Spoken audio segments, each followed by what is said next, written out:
Hello viewers, welcome to Bhavani కథల ప్రపంచం. ఈ స్టోరీ మీకు నచ్చినట్లయితే నా ఛానల్ని సబ్స్క్రైబ్ చేసుకుని నన్ను ప్రోత్సహించండి వ్యూవర్స్. అప్డేట్ కింద హైప్ ఆప్షన్ కనిపిస్తే తప్పకుండా నా అప్డేట్కి హై పాయింట్స్ ఇచ్చి నన్ను ఎంకరేజ్ చేయండి వ్యూవర్స్. సరే, ఇక కథలోకి వెళ్ళిపోదాం. కాల్గల్ విభిన్న ప్రేమ కథ 71వ భాగం. గెస్ట్ హౌస్లో చక్రధర్ రాజేష్తో మాట్లాడుతూ, దేవ్ ఆటలో జోకర్ మాత్రమేరా. ధ్రువ్ చేతిలో ఎలా దెబ్బలు తిన్నాడో చూసావుగా. వాడికి అమ్మాయిని బాటల్ని ఎప్పటికప్పుడు సరఫరా చేస్తే వాడే కుక్కపిల్లల మన కాళ్ళ దగ్గర పడి ఉంటాడు అన్నాడు. సరే, ఇంతకీ అటాక్ ఎప్పుడు ప్లాన్ చేస్తున్నావు అని అడిగాడు రాజేష్.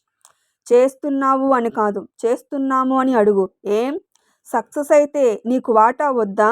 నేను మాత్రమే మర్డర్ ప్లాన్ చేస్తున్నట్లు మాట్లాడుతున్నావు అని అడిగాడు చక్రధర్ కోపంగా. లేదులే బావా, మనం దొరకకుండా ప్లాన్ సాఫీగా సాగిపోతే వాటా కావాలి కదా. డబ్బు లేకపోతే జీవించడం కష్టం బావా.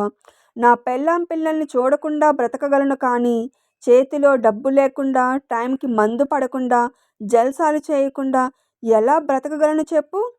కాబట్టి ఇద్దరం కలిసే ప్లాన్ చేస్తున్నామనుకో. నాకు ఈ మర్డర్లు, కిరాయిలు ఇవేవి తెలియవు. అందుకే నేను నీకు తోడు ఉంటాను, నువ్వు అవన్నీ చూసుకో అన్నాడు రాజేష్. ఎప్పటికీ మన హవానే సాగుతుంది కదా అని ఫిక్స్డ్ అసెట్స్ తప్ప లిక్విడ్ క్యాష్ దాయలేదు. ఇప్పుడు ఆ విల్లా పేపర్స్ తాకట్టు పెట్టి ఒకరిద్దరిని డబ్బు అడిగాను. చేతికి డబ్బు అందగానే ముహూర్తం పెడతాను అన్నాడు చక్రధర్. ఓకే బావా. ఈ సంతోష సమయంలో మరో పెగ్ అంటూ గ్లాసుల్లో మందు పోసుకున్నారు. మరో 2 రోజుల తర్వాత నైట్ షిఫ్ట్కి వచ్చిన డాక్టర్ రాజేంద్ర ప్రోగ్రెస్ చూసి, రేపు ఉదయం డిశ్చార్జ్ చేసేస్తాం అని చెప్పారు. ఆ మాట వినగానే తీర్థ సంతోషపడుతూ, థ్యాంక్ యూ డాక్టర్ అని వాళ్ళు వెళ్ళిపోగానే అప్పటికే నిద్రపోతున్న రాజేంద్రకు దుప్పటి సరిగా కప్పుతూ ధ్రువ్కి ఫోన్ చేసింది. తీర్థాలు కాలింగ్ అని చూసి పెదవులు విచ్చుకుంటున్నట్లుగా చిన్నగా నవ్వి ఫోన్ అటెంప్ట్ చేసి, ఏంటి డార్లింగ్, మళ్ళీ కాల్ చేసావు? ఇందాకే డిన్నర్కి ముందు గంటసేపు ఫోన్లో మాట్లాడుకున్నాం కదా. అంతలా గుర్తొస్తున్నానా? నీ దగ్గరకు వచ్చేసేదా? ఎలాగూ మనకు రూమ్ అలాట్ చేశారు కదా అని చిలిపిగా అన్నాడు. నీకో శుభవార్త చెప్దామని ఫోన్ చేస్తే ఏంటా పిచ్చి మాటలు అని విసుక్కుంది. ఏంటా శుభవార్త? తాతయ్యని రేపు ఉదయం డిశ్చార్జ్ చేసేస్తామన్నారు. నువ్వు రేపు హాస్పిటల్కి రాకు.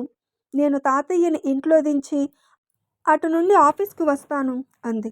నీ తాతయ్య ఇంటికి వచ్చేస్తున్నారుగా, అయితే నువ్వు హ్యాపీగా ఉన్నావా? చాలా అని సాగదీసి, అయినా నా తాతయ్య ఏంటి, మన తాతయ్య అంది. అదేలే అనేసి, అయితే నువ్వు రేపంతా ఇంట్లో రెస్ట్ తీసుకో. ఆఫీస్కి ఎప్పటి నుండి రావాలో నేను చెప్తాను. ఏం, నేను లేకపోతే నీకు ఊపిరి ఆడడం లేదు అన్నావు, అవన్నీ ఉత్తమాటలేనా అని కవ్వింపులా అడిగింది. దానికి చిన్నగా నవ్వుతూ తనని కిందకి దించి పైకెత్తి, నేనన్న మాట నిజమో కాదో నీకు కూడా తెలుసులే అన్నాడు. దానికి ఆమె కూడా నవ్వుతూ, ఇంకేంటి సంగతులు, ఏం తిన్నావు, అత్తయ్య ఏం వంట చేశారు అని అడిగింది.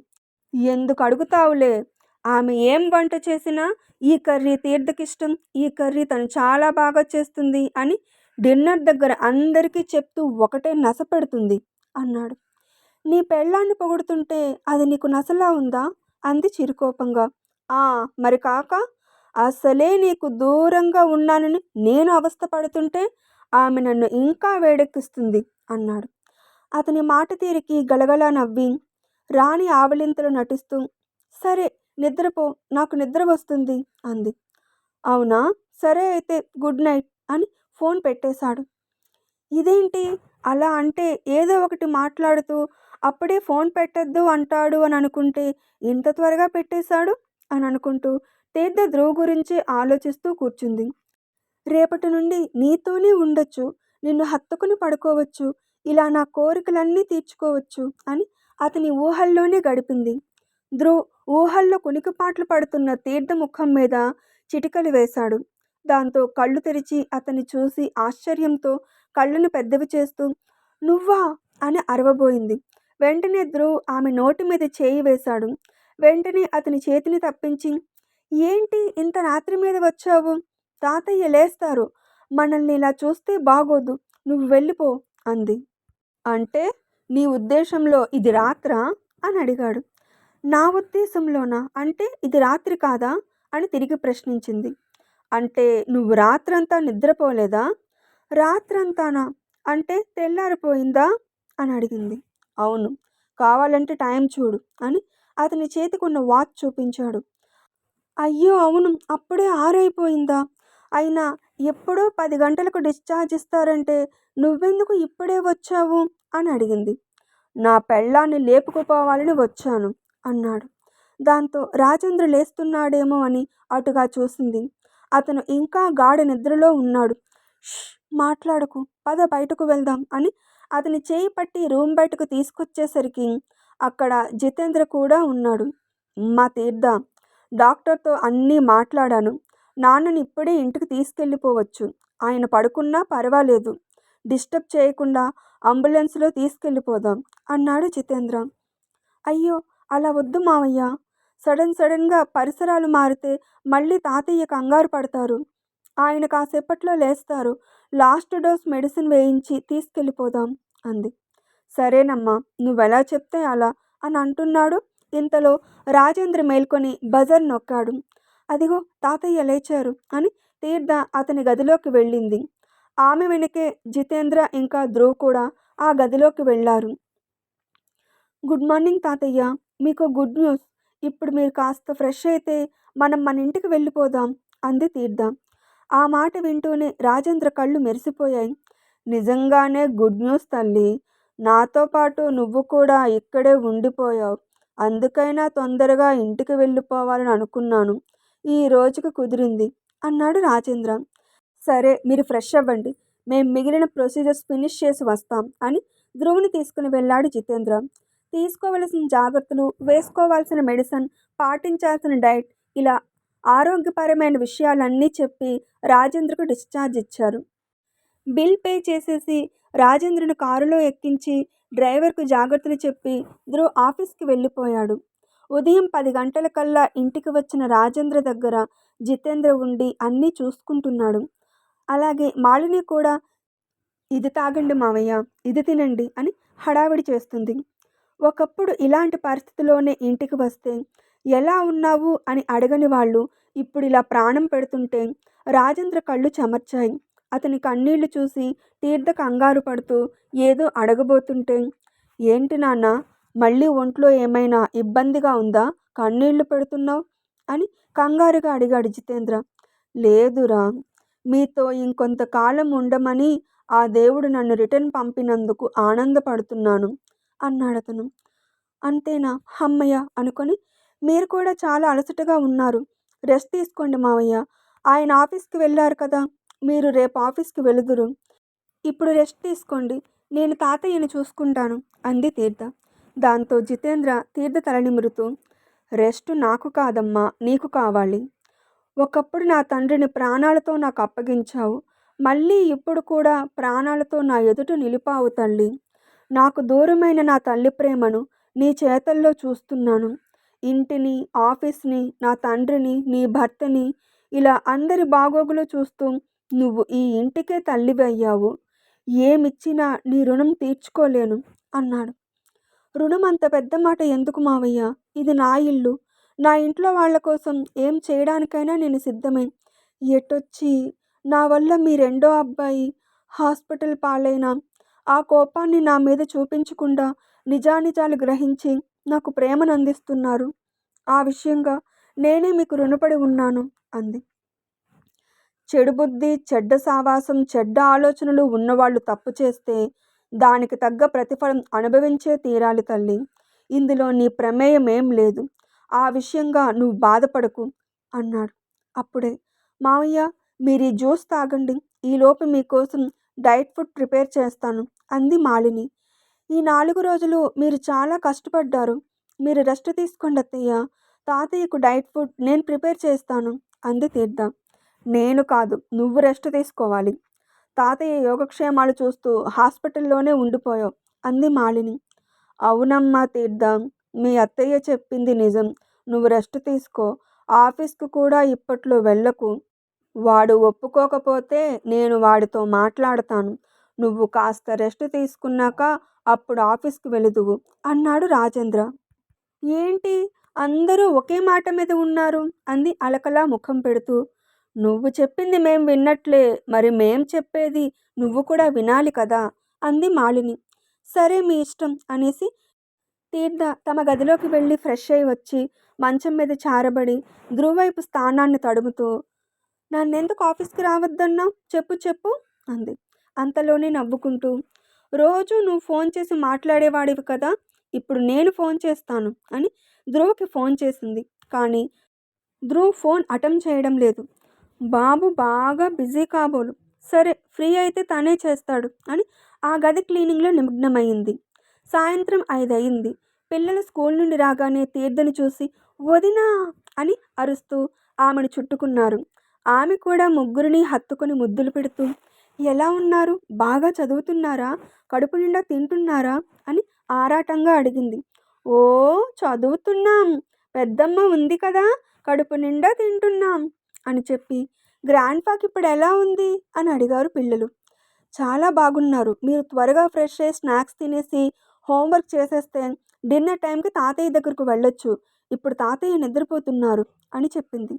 సరే అని పిల్లలు తమ గదులకు వెళ్ళిపోయారు. తీర్థని చూడగానే వాళ్ళ కళ్ళల్లో కలిగిన ఆనందం చూసి మహిమ ఉక్రోషంగా ముఖం తిప్పుకుంది. కన్న తల్లిని నన్నేనాడు పట్టించుకోలేదు, కానీ నిన్నగాక మొన్నొచ్చింది వీళ్ళకెక్కువైపోయింది అని మరింత ఉక్రోషంగా చూస్తుంది. అక్కడే ఉన్న మాలిని చెల్లెలి భావాలను అర్థం చేసుకుని, వాళ్ళు నీ పిల్లలు, కానీ ఏనాడైనా దగ్గరకు తీసుకున్నావా, నేను చెడిపోతే నాతో పాటు మీరు కూడా చెడిపోయారు, మరి నేను మంచేదో చెడేదో తెలుసుకొని మంచిగా మారినప్పుడు నువ్వు ఇంకా వదిన కూడా మంచిగా మారాలి కదా, మారలేదు సరికదా, ప్రేమను పంచుతున్న తీర్థ మీద ఉక్రోషం చూపడం ఎంతవరకు సమంజసం, ఇంట్లో నేను తీర్థ లేనప్పుడైనా నీ పిల్లల్ని నువ్వు చూసుకుని ఉంటే వాళ్ళ ప్రేమ నీకే సొంతమై ఉండేది అంది. అక్క మాటలను అర్థం చేసుకోకుండా ఇంకా కుతుకుతులాడిపోతూ పైటని విసిరుకొట్టి తన గదికి వెళ్ళిపోయింది మహిమ. మార్పు రావాలని కోరుకోవడం తప్ప వీళ్ళు మారతారని నాకు అనిపించడం లేదు అని అనుకుంది మాలిని. సాయంత్రం 6:30 అయ్యింది. తీర్థ తమ గదిలో ఏదో పని చేస్తుంటే ధ్రువ్ పెద్ద ట్రావెల్ సూట్ కేస్ తీసుకుని ఇంటికి వచ్చాడు. ధ్రువ్ని చూసి తీర్థ ఆనందపడుతూ అతని దగ్గరకు వెళ్ళి ఆర్తిగా చూసి హత్తుకుంటూ, నిన్ను చూసి ఎన్నో రోజులు అయిపోయినట్లుగా ఉంది అంది. నాకు కూడా అన్నాడు ఆమెను మరింతగా తనకి అదుముకుంటూ. అతని నుండి వేరుపడి, హాస్పిటల్లో ఉన్నప్పుడు తెలియలేదు, కానీ నువ్వు బాగా చిక్కిపోయావు, ఏం సరిగా తినడం లేదా అని కళ్ళల్లో నీళ్లు తిరిగిపోతుండగా బెంగగా అడిగింది.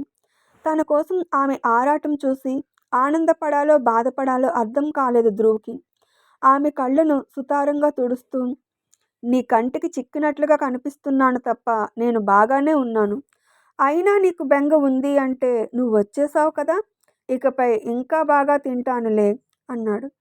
తీర్థ అప్పుడే అతను తీసుకొచ్చిన సూట్ కేసు చూసి గుడ్లు నిలబెట్టేసి, ఇన్ని రోజులు నేను చూడకుండా పెండింగ్ ఉన్న పనిని ఇంటికే తెచ్చేసావా, అందుకే ఆఫీస్కి రావద్దన్నావా అని అడిగింది. ఆమె ఎక్స్ప్రెషన్ చూసి ధ్రువ్ నవ్వుతూ, ఇదేం నువ్వు చేసే ఆఫీస్ వర్క్ కాదు, నేను చేసే వర్క్ అన్నాడు. అమ్మో, ఇంత పెద్ద సూట్ కేసు నిండా ఉన్న ఫైల్స్ అన్నీ నువ్వే చెక్ చేస్తావా అని ఆల్చిప్పల్లాంటి కళ్ళను అల్లార్చుతూ అడిగింది. నువ్వు కూడా హెల్ప్ చేయొచ్చు అన్నాడు. నేనా అని సాగదీసి, నాకు ఈ వర్క్ ఏం తెలుసు అని బేలగా అడిగింది. ఆ మాటకు చిన్నగా నవ్వి, నిజమే, ఈ వర్క్ నీకు అస్సలు ఐడియా లేదు, బట్ నేను నేర్పిస్తాను, నువ్వు కూడా చేస్తేనే నా పని పూర్తవుతుంది అన్నాడు అదో మాదిరిగా. అవునా, సరే అయితే నీ కాఫీ ఇచ్చేసి హెల్ప్ చేస్తానులే అని కదలబోయింది. ఆమె చేయి పట్టి ఆపి, నువ్వు హ్యాపీగా ఉన్నావా అని అడిగాడు. ఎందుకలా అడుగుతున్నావు, తాతయ్య క్షేమంగా ఇంటికి వచ్చేశారు కదా, ఇక నేను హ్యాపీగా ఉండకుండా ఎలా ఉంటాను, నాకేం దిగులుంది అని ఎదురు ప్రశ్నించింది. వెరీ గుడ్ అని, సరే వెళ్ళి కాఫీ తీసుకురా అని పంపి ముసిముసిగా నవ్వుకున్నాడు. తీర్థ కాఫీ తీసుకుని వచ్చేసరికి ఆ సూట్ కేస్ అక్కడ లేదు. అతనికి కాఫీ ఇచ్చేసి సూట్ కేస్ ఎక్కడ ఉందో వెతుకుతుంది. ఏం వెతుకుతున్నావు అని అడిగాడు. అదే ఏదో పని ఉందని సూట్ కేస్ తెచ్చావు కదా! ఫైల్స్ తెరిచి చూద్దామని సూట్ కేస్ వెతుకుతున్నాను అంది. చాలా ఇంట్రెస్ట్‌గా ఉన్నావు. తీరా వర్క్ ఇచ్చాక హ్యాండ్ ఇవ్వవు కదా! అన్నాడు. నాకా వర్క్ రాదు అని నువ్వే అంటున్నావు. మళ్ళీ నేర్పిస్తాను అని నువ్వే అంటున్నావు. ఇక హ్యాండ్ ఎందుకిస్తాను అని అడిగి, ఇంతకీ సూట్ కేస్ ఎక్కడ ఉంది అని అడిగింది. దాని పని ఇప్పుడు కాదు, టైం వచ్చినప్పుడు చెప్తాను అన్నాడు. ఏంటిది? నిన్న నైట్ కూడా టైం వచ్చినప్పుడు ఆఫీస్‌కి ఎప్పుడు రావాలో చెప్తాను అన్నావు. ఇప్పుడు కూడా అలాగే అంటున్నావు. నీ బ్రెయిన్‌లో ఏం రన్ అవుతుంది అని అడిగింది. ట్రేస్ చేయి చూద్దాం అన్నాడు. ఎలా అని అడిగింది. నా కళ్ళల్లోకి సూటిగా చూడు, ఏమైనా అర్థమవుతుందేమో అన్నాడు. అవునా, సరే ఇలా కూర్చో అని అతన్ని మంచం మీద కూర్చోబెట్టి తీర్థ చైర్ లాక్కొని కూర్చొని అతని కళ్ళల్లోకి చూస్తూ ఉంది. విషయం అర్థమవలేదు కానీ సూటిగా చూస్తున్న అతని చూపులను తట్టుకోలేక దిగ్గున లేచిపోయి, నాకేం తెలియడం లేదు, నాకు కిచెన్లో పని ఉంది అనేసి తుర్రుమని పారిపోయింది. ఆమె పరుగు చూసి ధ్రువ్ నవ్వుకొని ఫోన్ తీసుకుని చూసుకుంటున్నాడు. తీర్థ వంట ఫినిష్ చేసి ధ్రువ్ని డిన్నర్కి రమ్మని పిలవడానికి రూమ్కి వచ్చేసరికి అది లోపల నుండి గడియ పెట్టి ఉంది. ఏంటిది కొత్తగా గడియ పెట్టి ఉంది అనుకొని డోర్ నాక్ చేసింది. ఎవరు అని అడిగాడు ధ్రువ్ లోపలి నుండే. ఈ గది తలుపులు తట్టే ధైర్యం ఎవరికి ఉంది? ఈ గది ఓనర్ భార్యకు తప్ప అంది వెరైటీగా. ఆ మాట అయితే నిజమే కానీ ఇంతకీ ఎందుకు నాక్ చేసావు అని అడిగాడు డోర్ తీయకుండా. ఏంటి డోర్ ఓపెన్ చేయకుండా ఈ పంచాయితీ, ముందు డోర్ తెరువు అంది. నేను పనిలో ఉన్నాను, విషయమేంటో చెప్పు అన్నాడు. ఏం ఆకలి వేయడం లేదా? డిన్నర్ చేయవా అని అడిగింది. వస్తాను, నువ్వు వెళ్ళి వడ్డించు అన్నాడు లోపలి నుండే. నిజంగానే ఆ ఫైల్స్ పనిలో ఉన్నాడేమో అని అనుకొని వెళ్ళిపోయిందామె. పిల్లలతో సహా అందరూ డిన్నర్ దగ్గర కూర్చున్నారు. మాలిని దేవ్కి వాడి గదికే భోజనం తీసుకెళ్ళింది. అయితే దేవ్ తల్లి ఉండే వరకు తినకుండా ఆమె వెళ్ళిపోయాక తింటున్నాడు. తర్వాత రాజేంద్రకు కూడా భోజనం తీసుకొచ్చింది. అక్కడ హాస్పిటల్లో ఒకే గదిలో ఉండి బెంగ పెరిగిపోయింది తల్లి. నేను కూడా మీ అందరితో కలిసి డైనింగ్ టేబుల్ దగ్గర తింటాను అన్నాడు రాజేంద్ర. సరే మావయ్య అని అతని చైర్లో కూర్చోబెట్టి తోసుకుని వచ్చింది మాలిని. హాయ్ గ్రాండ్ఫా, ఇప్పుడు మీ ఒంట్లో ఎలా ఉంది అని అడిగింది మేనక. అవును గ్రాండ్ఫా, నువ్వు మళ్ళీ హాస్పిటల్కి వెళ్ళకు, బాగా కడుపు నిండా తినేసి ఇక్కడే మాతో పాటు ఉండు అంది లతిక. అవునా, ఎందుకమ్మా అని అడిగాడు రాజేంద్ర. ఎందుకంటే మా క్లాస్లో అందరికీ గ్రాండ్ ఫాదర్ ఇంకా గ్రాండ్ మదర్స్ కూడా ఉన్నారు, కానీ మాకు మీరొక్కరే కదా ఉన్నారు.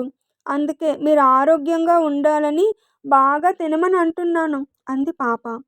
ఆ పాప మాటలకు అక్కడున్న అందరికీ కళ్ళల్లో నీళ్లు తిరిగాయి. రాజేంద్ర కూడా పిల్లల్లో సైతం వచ్చిన మార్పుకి ఆనందపడుతూ, సరేనమ్మా, బాగా తింటాను, మీ అందరితో ఉంటాను, సరేనా అన్నాడు. ఓకే అనేసి పిల్లలు అన్నం తింటూ, ఈరోజు వంటలు చాలా బాగున్నాయి వదినా, వెరీ టేస్టీ అన్నారు. వాళ్ళ మోముల్లో నవ్వు చూసి తీర్థ మోము వికసిస్తుండగా ఆమె కడుపు నిండిపోయింది. ఆమె మోములో ఆనందం చూసి అప్రయత్నంగా ధ్రువ్ పెదవులు కూడా విచ్చుకున్నాయి. ఇంకా ఉంది. డోర్ తెరవకుండా ధ్రువ్ గదిలో ఏం చేస్తున్నాడు? అసలు ఆ సూట్ కేసులో ఏం ఉంది? ఎందుకు మాటి మాటికి నువ్వు హ్యాపీగా ఉన్నావు కదా అని అడుగుతున్నాడు? ఈ విషయాలు తెలియాలి అంటే తదుపరి భాగం కోసం ఎదురు చూడక తప్పదు. స్టోరీ నచ్చితే కామెంట్ చేసి అప్డేట్కి లైక్ కొట్టి షేర్ చేయండి వ్యూవర్స్. అప్పుడే నా స్టోరీ ఎక్కువ మందికి చేరుతుంది. అలాగే అప్డేట్ వింటున్న అందరూ నా ఛానల్ని సబ్స్క్రైబ్ చేసుకొని నన్ను ప్రోత్సహించండి వ్యూవర్స్. అప్డేట్ కింద హైప్ ఆప్షన్ కనిపిస్తే తప్పకుండా నా స్టోరీకి హైప్ పాయింట్స్ ఇచ్చి నన్ను ఎంకరేజ్ చేయండి వ్యూవర్స్. సరే, మరో స్టోరీ అప్డేట్తో మళ్ళీ మీ ముందుకు వస్తాను. అప్పటి వరకు సెలవు. Thanks for watching my videos.